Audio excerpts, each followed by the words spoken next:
আপনারা যারা কৃষিকাজ, মৎস্য চাষ কিংবা পশুপালন করেন অথবা এসব বিষয়ে নতুন কোনো তথ্য জানতে চান, শুরু করছি তাদের জন্য কৃষি উন্নয়ন ভিত্তিক প্রামাণ্য অনুষ্ঠান মাটি ও মানুষ। সেই দর্শক, আমাদের আজকের অনুষ্ঠানের বিষয় হচ্ছে একটি ফলো আপ প্রতিবেদন, আর বিষয়টি হচ্ছে গরু হৃষ্টিপুষ্টকরণ।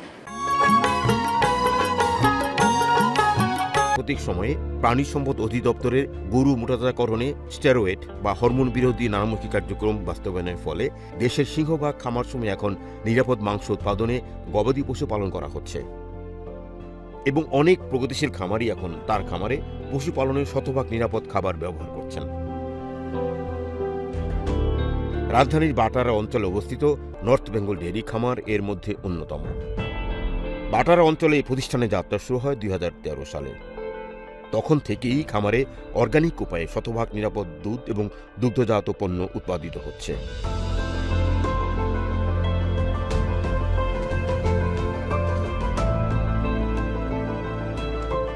পাশাপাশি কুরবানিকে কেন্দ্র করে গরু হৃষ্টিপুষ্টকরণ কার্যক্রম পরিচালনা করছে। অর্গানিক ধ্যান ধারণা নিয়ে গবাদি পশু পালন, নিরাপদ দুগ্ধজাত পণ্য উৎপাদনে দৃঢ় প্রতিজ্ঞাবদ্ধ এই খামারটির গোড়াপত্তন করেন যে মানুষটি, তিনি হচ্ছেন প্রকৌশলী মকবুল হোসেন, যিনি 2012 সাল নাগাদ একটি স্বনামধন্য প্রতিষ্ঠানে সিভিল ইঞ্জিনিয়ারিং হিসেবে চাকরি করেছেন। পরবর্তীতে 2012 সালের শেষ ভাগে চাকরি ইস্তফা দিয়ে কৃষি পেশায় নিজেকে সম্পৃক্ত করেন। তার খামারের শুরুর গল্প নিয়ে বছর 2 আগে সফল ঘটনাভিত্তিক একটি প্রতিবেদন প্রচারিত হয়েছে আমাদের এই অনুষ্ঠানে।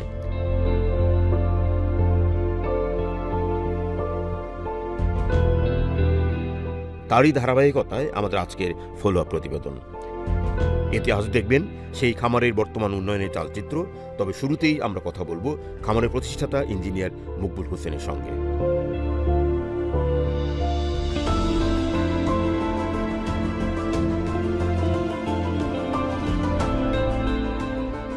ইঞ্জিনিয়ার মকবুল হোসেন সাহেব, আমরা আজকে এসেছি আপনার এই ডেয়ারি খামারে নতুন করে। এর আগে এসেছিলাম, আমরা শুনেছি এর মধ্যে আপনি খামারের পরিধি বাড়িয়েছেন এবং অনেক কার্যক্রম নতুন করে যুক্ত করেছেন। একটু সংক্ষেপে জানতে চাই যে নতুন করে কি কি যুক্ত করলেন আপনার খামারে? না, আলহামদুলিল্লাহ, আমি তো আমার উদ্দেশ্যটাই হলো একটা নিরাপদ খাদ্য তৈরি করা। এই নিরাপদ খাদ্যটা আর কতভাবে আর কত ভালো করে তৈরি করা যায়, আমি দিনরাত এখনও ওইটা নিয়ে গবেষণায় আছি এবং বাস্তবে রূপ দিতে চাই। তা আলহামদুলিল্লাহ, আমি ইতিমধ্যেই আমি একটা উন্মুক্ত গাভী গরুর খামার করেছি। মানে এর সাথে আগে তো এটা ছিল না? আগে এটা ছিল না। আগে আমি এই পুরান সেটাই পালতাম খামার ভিতরেই। এখন আমি উন্মুক্তভাবে একটা গাভী পালন শুরু করেছি। সেটা নতুন করে কতগুলো নতুন করে সেখানে 100 গাভী নিয়ে। আপনি তো গরু হৃষ্টপুষ্ট করছেন, গাভীও পালন করছেন এবং আপনি দুধও সরবরাহ করছেন, তো গাভীর সংখ্যা বাড়লেন তাতে চাহিদা বাড়ার কারণে নাকি অন্য? না, আলহামদুলিল্লাহ, আমার তো দুধের অনেক চাহিদা। আমি এখন পর্যন্ত আলহামদুলিল্লাহ বাংলাদেশের সবচেয়ে বেশি খুচরা দুধ আমি প্রোভাইড করি। কতজন সদস্য আপনার এই গুলশান ঢাকা শহর? আমার ঢাকা শহরে মোটামুটি 8200 কাস্টমারকে আমি প্রতিদিন দুধ সরবরাহ করে থাকি। মানুষের আত্মবিশ্বাস কেমন? কারণ দুধের প্রতি মানুষের আত্মবিশ্বাস খুব কম। হ্যাঁ, এইটা নিয়েই আসলে প্রশ্ন, সবাই প্রশ্ন করে আমাকে। এখনো অনেকে বলেন, ভাই দুধে কেমন পানি দেন, আর পানিটা ভাই কোন পানি দিয়ে থাকেন। সে তো আসলে না, আমরা তো সবসময় আতঙ্কের মধ্যে আছি। ভেজাল খাদ্য নিয়ে সারা দেশ, যেখানে খাদ্যে ভেজালের শৈলাভ, এটা আমাদের অভ্যস্ত হয়ে গেছে, অভ্যস্ত হয়ে গেছি। এটা নিয়ে আসলে আমরা আতঙ্কে আছি। সারাক্ষণ মানুষ। কতগুলো গাভী এবং কি পরিমাণ দুধ উৎপাদিত হয় ডেইলি আপনার? আমার আলহামদুলিল্লাহ এখন গাভী মোটামুটি প্রায় 150 মতো, 2 খামার মিলে। কত লিটার হয়? প্রায় 1500 লিটার দুধ। বলছি, আমরা এখন আপনার নতুন কি করেছেন, আপনি মাঠে যাব, আপনার উন্মুক্ত মাঠে যাব, দেখিয়েছি গরু কেমন, তারপর আপনার আবার একটু গল্প করবো। জি, ইনশাআল্লাহ। এবার জনাব মকবুল হোসেনকে সঙ্গে নিয়ে আমরা এখন খামারের বিভিন্ন অংশ দেখব।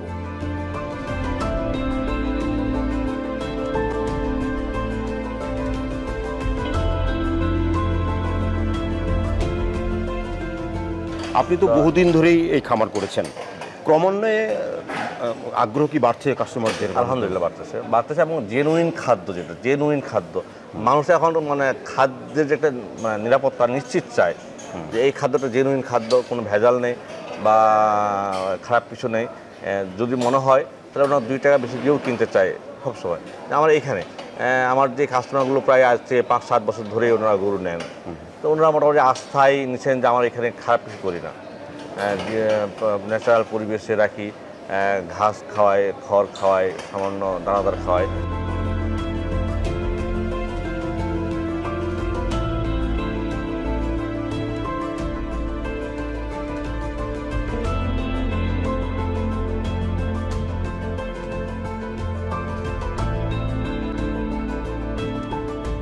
এটা বেশ সুন্দর দেখতে, এবং এটা কি বল, লাল লাল লালের কাছাকাছি এটি যে সাইয়াল জাতের গরু। সাইল। বয়স কত এটা? এটার বয়স এখন বর্তমান মাত্র 4 দাঁত। চার দাঁত। ওই অনুযায়ী এটার বয়স। ওজন কত হবে এটার? এটার 75 নম্বর গরু, তাই না? জি, এটা আপনার প্রায় 800 কেজির মতো। আপনি যখন কিনলেন তখন কত কেজি ছিল? তখন এটা ছিল আপনার 550 কেজি। 5.5। আপনি কি 1 বছর পালন করলেন? আমি 11 মাস পাললাম। আচ্ছা, আমরা যদি একটু সংক্ষেপে জানতে চাই, যখন আপনি কিনলেন তখন কত কিনেছিলেন, এখন কত বিক্রি হবে, কেমন খরচ গেল এটা নিয়ে? এইগুলো আমি তখনই কিনছিলাম মোটামুটি 2,25,000 টাকা দিয়ে। তখন আচ্ছা, এখন কেমন এখন হচ্ছে? এটা হয়তো 4,15,000-20,000। এই 10 মাসে আপনার কি পরিমাণ খাবার খাওয়াতে সেটা এইগুলো খরচটা কেমন হলো? প্রতি মাসে প্রায় 12,000 টাকা খরচ আছে। এর পিছনে তার প্রায় 60,000 খরচ হয়ে গেছে আপনি।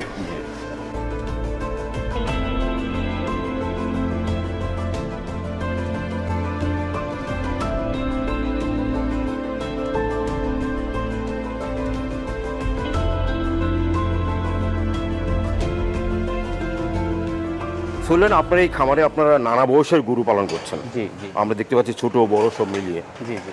তো এখন কয় ধরনের গরু আছে, মানে এক সর্বনিম্ন ওজন কত এবং সর্বোচ্চ ওজন কত?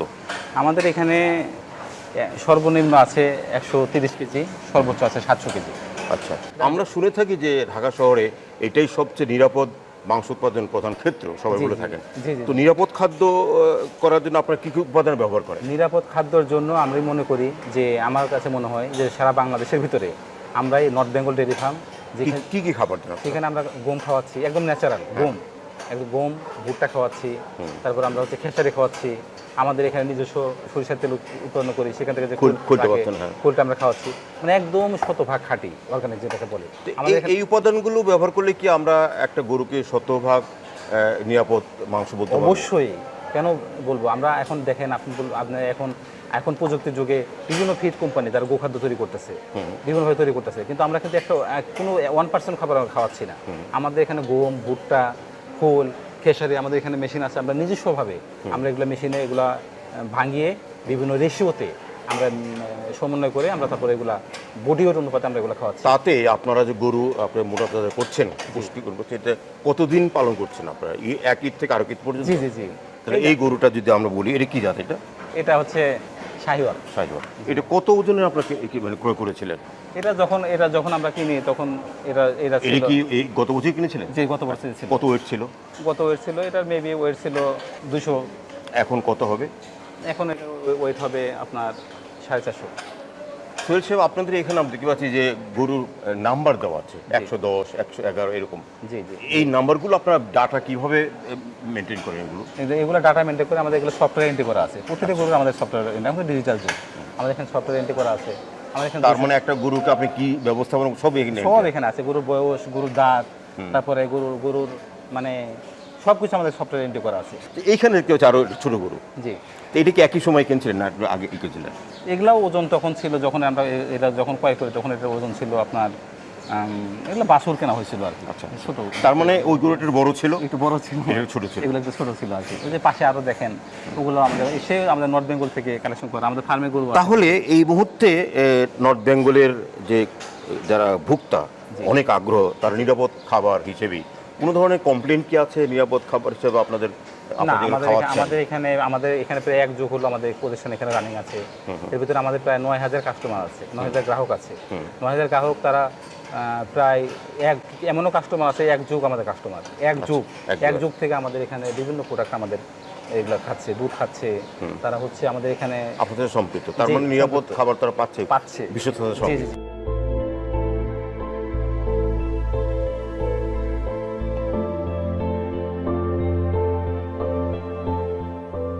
আপনি তো আজকে খামার দেখতে আসছেন না, গরু কিনবেন? জি।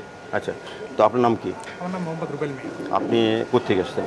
আমি বসুন্ধরাতে থাকি, ট্রাস্ট ব্যাংকে থাকি। এই বছর প্রথম আসছেন নাকি আগে এখানে আসতেন? না, এর আগে ওখানে আইসি তো অন্যান্য সবকিছু কিনছি এর আগে, গরুটা কেনা হয় না। তো এই খামারই কেন নির্বাচন করা গেল আপনার কি? সবগুলোটা কি আমার কাছে খুব ভালো মনে হয়েছে, খুব কোয়ালিটিফুল মনে হয়েছে। আচ্ছা, মানে আদার্স ম্যাক্সিমামই টেস্ট করছি, সেটা মিষ্টি বলেন আর সরিষার তেল বলেন, দুধ তো কন্টিনিউ আমরা খাই এখান থেকে নিয়ে। বলছে যারা আসে, তারা নতুন যারা আসে বা পুরনো, তারা কি ধরনের প্রশ্ন আপনাকে প্রতিদিন করে? সব কিছুর ভয় একটা যে আসলে খাদ্যটা শুদ্ধ কিনা, মানে আপনারা এত কিছু বলেন তারপরও বলে শুদ্ধ কিনা? তারপর বলে শুদ্ধ কিনা। আমরা তো দুইভাবে বিক্রি করি, একটা আস্ত বিক্রি করি আর একটা শেয়ারে বিক্রি করি। হ্যাঁ, তো শেয়ারটাও আলহামদুলিল্লাহ আমার এখানে খুব একটা জনপ্রিয়তা পাইছে এবং মানুষের অনেকটা কি বলবো প্রয়োজন সাপ হচ্ছে, কারণ যাদের একটা গরু কেনার সামর্থ্য নেই। মকবুল সাহেব, আপনি ওনাকে শেয়ার বিষয়ের কথা বলছেন, শেয়ার পদ্ধতিটা কি, বা এটা নতুন একটা জিনিস কেন আপনি শেয়ারের প্রতি কেন আগ্রহ? এখন গরুর দামটা মানে প্রচুর বেড়ে গেছে, যার জন্য মানে আপনার সামর্থ্য অনুযায়ী বলছে একটা শেয়ার হলে ভালো হয়। মানে আমার সামর্থ্য অনুযায়ী হয়তো আমি একটা গরু কিনতে পারতেছি না, যদি আমার কিছু অংশ কিনবেন। দুইটা আমি মকবুল সাহেব, আপনারা শেয়ারের বিষয়ের কনসেপ্ট একটু শুনি, মানে শেয়ার বলতে আপনি কি বলছেন? এটা আমি আসলে ওই কাস্টমারদের প্রয়োজন থেকে আমি অনুভব করলাম। এইটা আসলে এক সময় আমাদের গ্রাম বাংলা ঐতিহ্য ছিল যে কয়েকজন মিলে একটা গরু কিনে কুরবানি দিতাম আমরা। কিন্তু এখন যেহেতু আমরা সবাই এখন এককভাবে চলি, হ্যাঁ, এই ঢাকা শহরে অনেকে চিনি না বা এইটা নিয়ে কথা বলতে চায় না। এটা একটা মানুষ মনে করে কে কি বলবে, আমি বললাম একটা শেয়ার দেন বা আমাকে রাখেন, কে কি ভাববে, কে কি বলবে। এই জন্য এই আমাদের কিছু মানুষ খুব অসুবিধাই ছিলেন। আচ্ছা, তা আমি যেহেতু কাস্টমারের সঙ্গে মিশি, কথা হয়, তো ওনারা আমাকে অনুরোধ করছেন এক সময় যে ভাই আপনি আস্ত তো গরু বিক্রি করেন তা আপনি শেয়ার ব্যাপারটাও দেখেন না, তাহলে আমরা অনেকেই কুরবানি দিতে পারবো। এর প্রতি মানুষের আগ্রহ কেমন? আগ্রহ হলো এই জন্যই, কারণ এখন তো গরুর দাম বেশি হওয়ার কারণে সবার তো সমান সামর্থ্য নেই। সামর্থ্য না হলে কুরবানি তো অবশ্যই দিতে হবে, কুরবানি অনেক খরচ। পুরো গরুটা কিনে একটা গরু 7 ভাগের 1 ভাগ, 2 ভাগ, 3 ভাগ মানুষ নিতে অংশ নিতে পারেন আমার খুব সহজে। এটা কোনো ঝয় ঝামেলা নেই, মানে কোনো ঝামেলায় নেই। ঢাকা শহরে শুধু ওই সামর্থ্যের ব্যাপারটাই না, আরও কিছু সামর্থ্য আছে। এটা গরু কিনে নিয়ে গিয়ে বাসায় জবাই করবেন, তার মানে জবাইয়ের জায়গাটুকু আপনি করে দিন। তার মানে আপনি একটা যারা ভোক্তারা তারা একটা নির্বাচন করবে, 7টা অংশ পে করবে, আপনি এখানে কুরবানি তার মাংস থেকে দিয়ে দিবেন। এটা আমি নির্ধারণ করে দেবো। আমি এই গরুটা 7 জনের কিংবা 5 জনের কাছে আমি ম্যানেজ করে দেবো। আচ্ছা,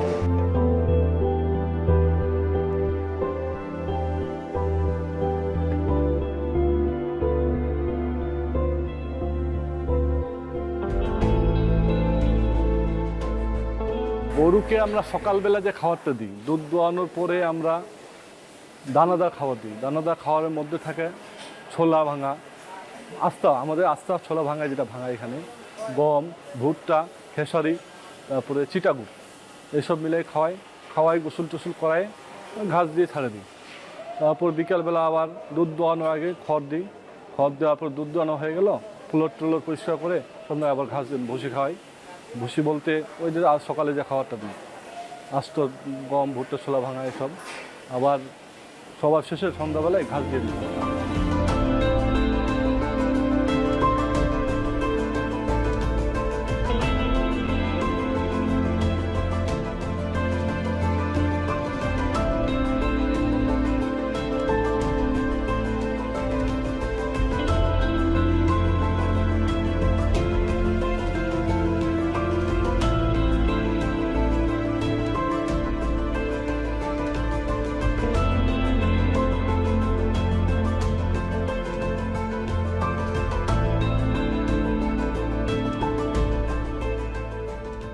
বংশ চমৎকার আপনার খামার, আপনার সব অংশ দেখলাম, মানে অনেক পরিবর্তন এসছে গত কয়েক বছরে।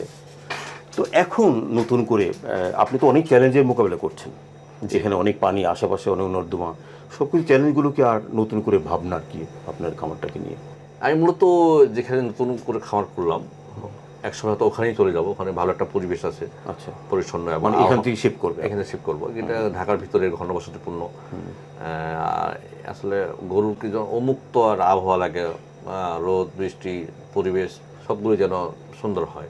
অবয়ব বা পরিধি কি বাড়িয়েবেন? কারণ গরুর যে সংখ্যা, আমি চাচ্ছি যতদূর বাড়ানো যায়, আমার কাস্টমারের চাহিদা যত পর্যন্ত বাড়বে, আমার পরিধিও আমি ততটুকু বাড়াতে চাই। এবং সেই ব্যবসায়িক ক্ষেত্রে কতটুকু আপনি সার্থক মনে করেন এই ডেইরি?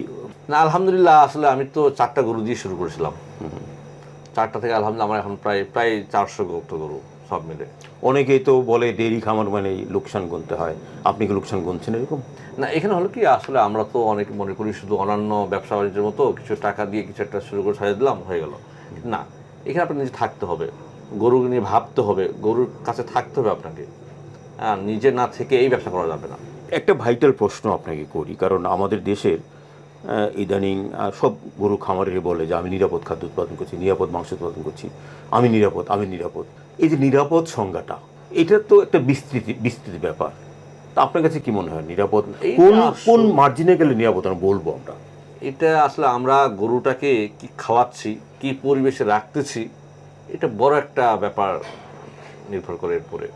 আমরা এক ছোট কথা বলি, আমি কিন্তু এই নিরাপদ ভেবে আমি কিন্তু শুরু থেকে যখন একসময় দেখলাম যে আমি বাছুরটাকে গরুর বাটে লাগিয়ে দুধ খাইয়ে আবার ওই দুধ দোয়ানো শুরু করলাম। তো ওই বাছুরের কিন্তু লালা, মুখের যে কোনো জীবাণু, ওই হাইজেনিক ব্যাপারটা ওটা কিন্তু রয়ে গেল বাটে। ওই বাট দুধ দুয়াই আমি কিন্তু ওইটা দুধের সঙ্গে মিলে গেলাম, এটা কিন্তু আমি বাচ্চাদের খাইতে দিচ্ছি বা মানুষকে খাইতে দিচ্ছি। এটা কিন্তু একটা দেখবেন কেমন একটা ব্যাপার হয়ে গেল, যে বাছুরের গরুর মুখের লালা আমার মুখে চলে আসতেছে।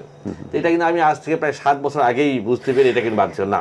আমি বাছুর ছাড়াই দুধ দোয়াবো, দুধ দোয়ানোর পরেই যে বাছুরটা যতটুকু খাওয়ার দরকার ওইটুকু খাবার আমি অন্য পাত্র দিয়ে বাচ্চাটা খাওয়াবো। মুকুল সাহেব, আমরা প্রতিবেদন শেষ পর্যায়ে আমাদের এই অনুষ্ঠান দেখে, কারণ মাটি মনুষ্য অনেকেই দেখে, অনেক তরুণরা দেখে, অনেক উদ্যোক্তারা দেখে, নতুন উদ্যোক্তাদের জন্য বা যারা নতুন ডেইরি খামার করতে চায় বা গরু ডিস্ট্রিবিউশন করে খামার করতে চায়, তাদের জন্য আপনার কি পরামর্শ বা কী ধরনের কথা থাকবে আপনার?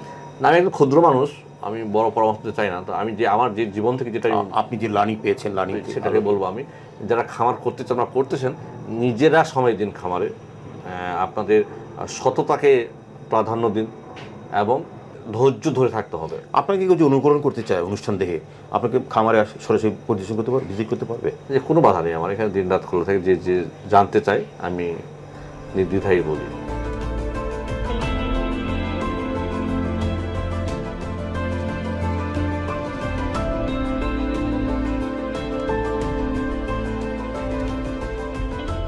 আজ এ পর্যন্তই। আমাদের আগামী অনুষ্ঠানগুলো দেখবার আমন্ত্রণ জানিয়ে শেষ করছি আমাদের আজকের মাটির মানুষ। সকলকে ধন্যবাদ।